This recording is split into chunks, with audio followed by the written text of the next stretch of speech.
My name's Gai Taylor and I'm originally from Taree, born and bred in Taree. What is your craft? My craft's probably many things, Sally. It probably comes under the umbrella of patchwork, but a lot of people divide patchwork into only doing sewing and patching pieces of fabric together. I include applique, I include quilting, I include patchwork, and the thing that I've been doing for quite a few years now is wool felt applique and embellishing it with embroidery stitches. So a lot of those stitches are ones that I have done since I was 13. So over 60 years I've been doing a lot of the embroidery stitches.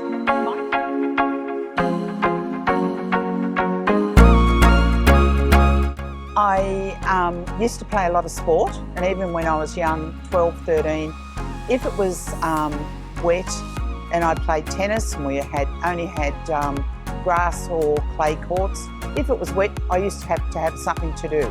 So I would make a lot of, I'm trying to think what they're called now. They were settings for your dressing table, and I do a lot of embroidery on those and give them to my grandmother as birthday presents, Christmas presents and Mother's Day presents. So it was an early start to my embroidery. And what do you love about embroidery? It's so portable. So I can't take my sewing machine everywhere, but I always carry some handwork with me as well, so that I can be sitting there just adding a few little touches to something. My mantra more is more, not less is more. Can you give us some examples of the type of things that you make? Right, type of things we can make. So while I've been here in Canberra this time, this is the class that I've been teaching. It's called the Kensington Cushion. I travel quite extensively. Our daughter lives in London, so a lot of the projects reflect places we've been to. So Kensington Palace is a favourite place to visit, and so this became the Kensington Cushion. So it's a good one, a learner one. It looks like it's difficult, but quite often what looks difficult is easy. I think a lot of the times I'm always looking to stretch the boundaries of new things that I can make. So if you were to walk up to somebody in the street and tell them why they should try what you do, what would you say? Just carry some thread, a needle, and some circles. So the circles, they come in lots and lots of different sizes. I can then start to just sew onto those. So adding different colours in threads, there's so many different colours now in the threads that you can add. It can be quite simple. I'm doing one here where I've just added some pistol stitches, some running stitches, so it doesn't have to be overcomplicated. It can be nice and easy, and it's still effective. So I would encourage people to just sit and do some work.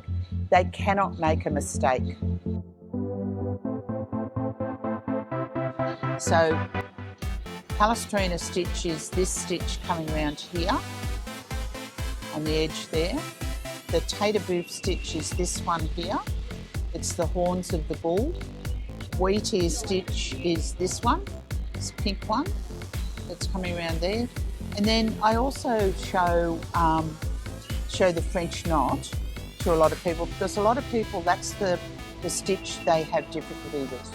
So I demonstrate that, and then that leads on to demonstrating the pistol stitch, because it's a natural progression that if you do a French knot, you can then do a pistol stitch. How do you feel when you're working? I'm trying to put that into some perspective, but I feel quite contented. I think that's what it is, because being able to sit and do something by hand and achieve, and also just the colour. I'm a big believer in colour therapy, that certain colours really create a mood in the person. Okay, so what I'm going to do is, first of all, I'm going to talk to you about the needles I use. So the needles I use are a pack of size 5 embroidery needles. In this pack, there's 15. They're all the same size. So this is my needle case. This is one that I designed many years ago, and so it's one I've taught in a lot of places as well. But here's needles all in here. So by keeping them in the wool felt, they don't go tarnished, so it keeps them in really good condition to use all the time. I'm not wasting thread either, because I can pick out a needle. Here's one with the thread, just pick it out and it's ready to use. When you're going to thread your needle, thread it first. So thread this end, thread the needle first before you cut the thread off the reel. Why? Why do you do that? And I normally ask people if they know. It's all because of the grain of the thread. So the grain is going down and it's nice and smooth. If we'd cut it first and then gone from this end, you're working against the grain. And that's why a lot of the times your thread goes all fluffy and a lot of the times it will knot on itself. I'm not saying I don't get knots the other way, that happens, but they're easier to get out. So it's threading the needle first. Let's see if I can thread it. Pressure's on. When your pressure's on, and I've done it. So thread the needle first. We're then going to cut that thread off that reel. So I have quite a long piece that I'm using. I've cut it off. I'm then going to tie a quilter's knot. A lot of you may have known what a quilter's knot is from quilting. So with it, I've got the eye of the needle, the point of the needle. I'm going to take the thread, the end of the thread that I've just cut up to the eye, hang on to it with my right hand, turn the thread round the needle, and I'm turning it away from me. Then hang on to it with my right hand as well. Push those wraps over the eye, right down to the bottom. Give that a bit of a pull, and there's my knot on the end. So that formed where I was holding those. So that's one of my tips. So with my French knots, I'm bringing the needle up from underneath. I'm going to hold on to that footwork down on my board. I'm going to wrap the needle round me towards me about 4 or 5 times. Turn the needle, push that down.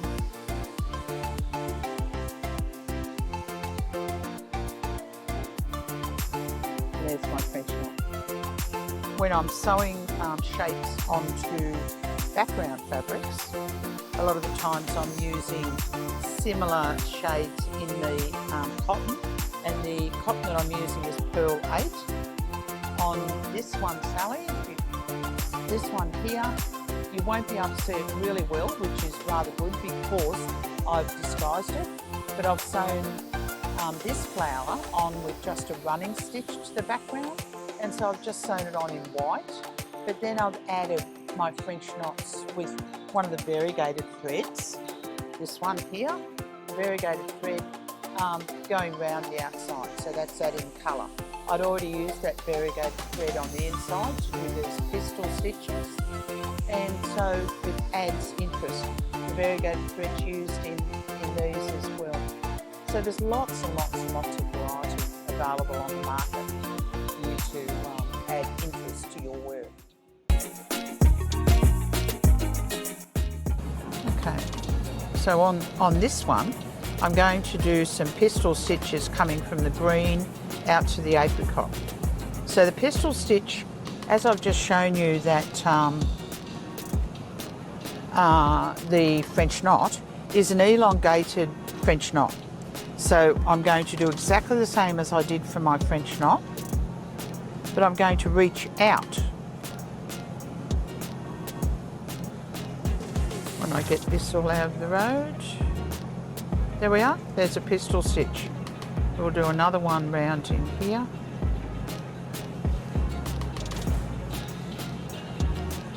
Another one round there.